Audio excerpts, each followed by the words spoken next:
Zantop Airlines was one of the largest cargo airlines in the world. They operated 25 Lockheed Electras at their peak.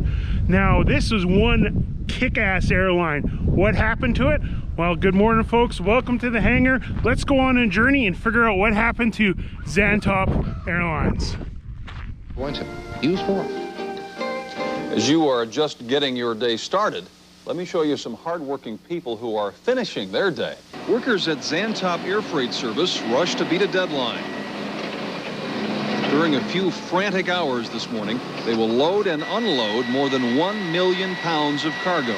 This plane is heading to Dallas. Workers at a Texas factory will use this rack of material to line the inside of cars.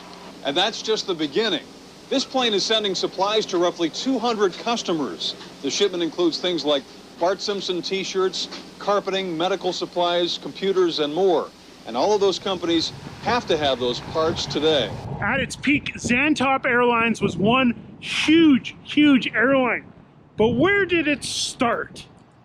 Way back in 1946, just after World War II, Dwayne Zantop Sr. and his 3 brothers started Zantop Flying Service. They got their start flying car parts for General Motors. As Zantop acquired more freight from other major automotive manufacturers, they expanded the fleet very quickly.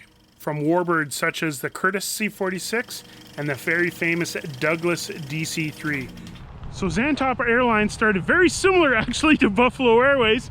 They actually had 2 Curtiss C-46s just like us, but actually they weren't just like us, because with those 2 C-46s they actually had 44 other C-46s. That's right, folks. They had 46 C-46s along with 10 DC-3s, 6 DC-4s, 5 DC-6s, and 17 DC-7s. Oh yeah, and they had Argosies. So that is one major fleet, folks. That was just their vintage fleet. In the early 1970s, they expanded rapidly and they got some bigger, faster aircraft, which included 11 Convair 640s, 15 DC-6s, 21 DC-8s, and our favorite, they had 25 Electras.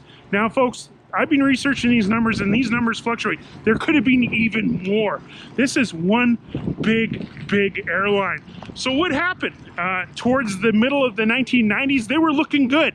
But like a lot of airlines, they went through some tough times. Starting in 1991, Zantop lost their lucrative Log Air military contract. That is the contract to haul military freight all over the US and the world. In 1994, the Zantop pilots decided to join the Teamsters Union, so the pilots were unionized. 1997, they lost the Channel Express contract in Europe. There was also the rise of the juggernauts. FedEx and UPS were changing the game. The auto industry was in a slump, and to close it all off, 9/11 made everything so unpredictable.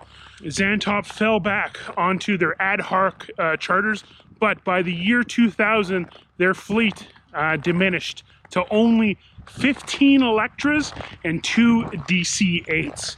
So Zantop made a pretty good run, but unfortunately in 2005, they filed for bankruptcy and called the FAA and handed in their certificate. So that's how Zantop ended, but the story really doesn't end there. So if you learned anything from this channel, you know the story, especially when it comes to airplanes, is never over. Look behind me. LFR wasn't always with Buffalo Airways. It was with Bradley Air Service. AVO wasn't born in Yellowknife. It actually even flew for Lufthansa. ZFE and XFC, or Electras, were Air Atlantic. So as you can guess, folks, the legacy of Zantop isn't over yet. We still have some surprises in store. I got a call from the liquidator saying that I should have a look at it because they're going to melt down all the airplanes. They were in a huge hangar complex in Detroit. So I went down there, and Zantop said, you know, you're operating these Electras back in the Arctic and back north, and maybe this stuff should be of use to you. So I went in and looked, and sure enough, they had a lot of stuff that I really, really needed. Those parts and pieces aren't manufactured anymore. There's not a 1-800 number I can get the parts at. What did it feel like being there that day and that week? Well, I was there a couple of weeks with the Ford motor shut down and Zantop shut down when these huge buildings aren't being used. If you go outside and stand there, you can feel it in the air. And all around here are alligators and crocodiles are coming. Predators are coming, and they're not going to stop. They'll eat the whole thing up. And you better get your ass out of there with whatever you need, because when you come back, there'll be nothing here. What we really did is I'd hire a truck, like a van, a full-size van, and then we decided this pile it was $5,000 a load. Now this pile is $15,000 a load, and so we'd pick what we needed and fill the truck. But I wasn't the first picker there.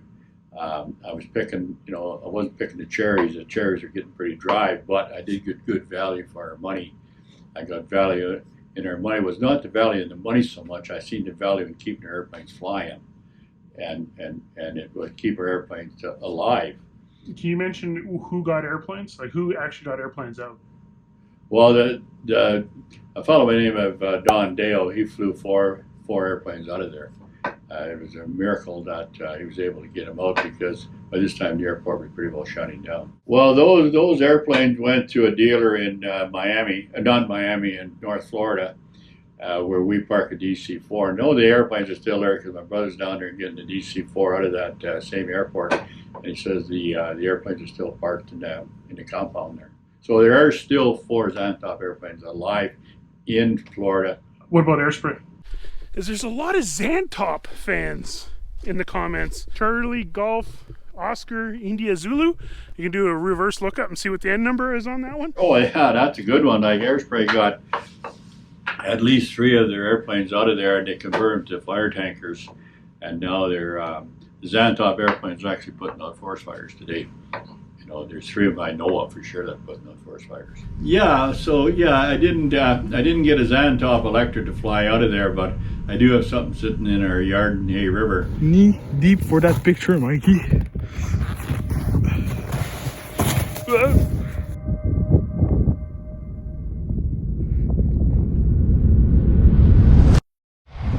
That's right, folks. We have an ex-Zantop DC-6 sitting in Hay River.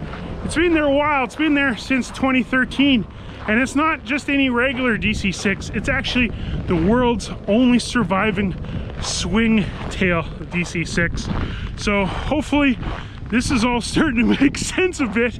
But I just wanted to let you guys know that not only Zantop, but a lot of airlines that the names may not be around, like Revolution, Air, Air Atlantic, all contributed Electra parts, so we here at Buffalo Airways can continue flying the Electra. And I'm kind of going off-road here because I want to show you guys something. Look at this. This is the first ever Zantop logo I ever seen, and little did I know that this logo here would spark the question of what is Zantop? Zantop had 46 C-46s, and now he gets to spend its retirement watching C-46s working, even here in 2020. No airline truly lasts forever, but people like yourself keep the memory alive, and that's why I want to dedicate this video to the young Connor Zantop. He was less than a year old when Zantop Airlines shut down, so he wasn't fortunate enough to build his own memories. But if you have any memories of Zantop or anything that is relevant, please write it down in the comments so Connor can read and start building his own memories, because the future is for the young, and you'll never know. In 10-15 years you might see Connor land a caravan with Zantop on the side to rebuild the family airline. You just never know. So dreams will live on forever, and hopefully you guys enjoyed this episode. That Electra just landed with the Zantop parts. So have a good day, and we'll see you in the next one.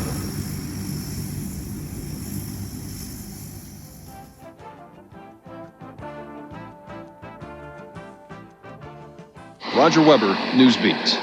Wasn't that a pretty shot of that plane taking off? Oh, it was beautiful. Brian Love shot that Oh, while you swatting did. mosquitoes in the middle of the field. And by the way, if any of you have ideas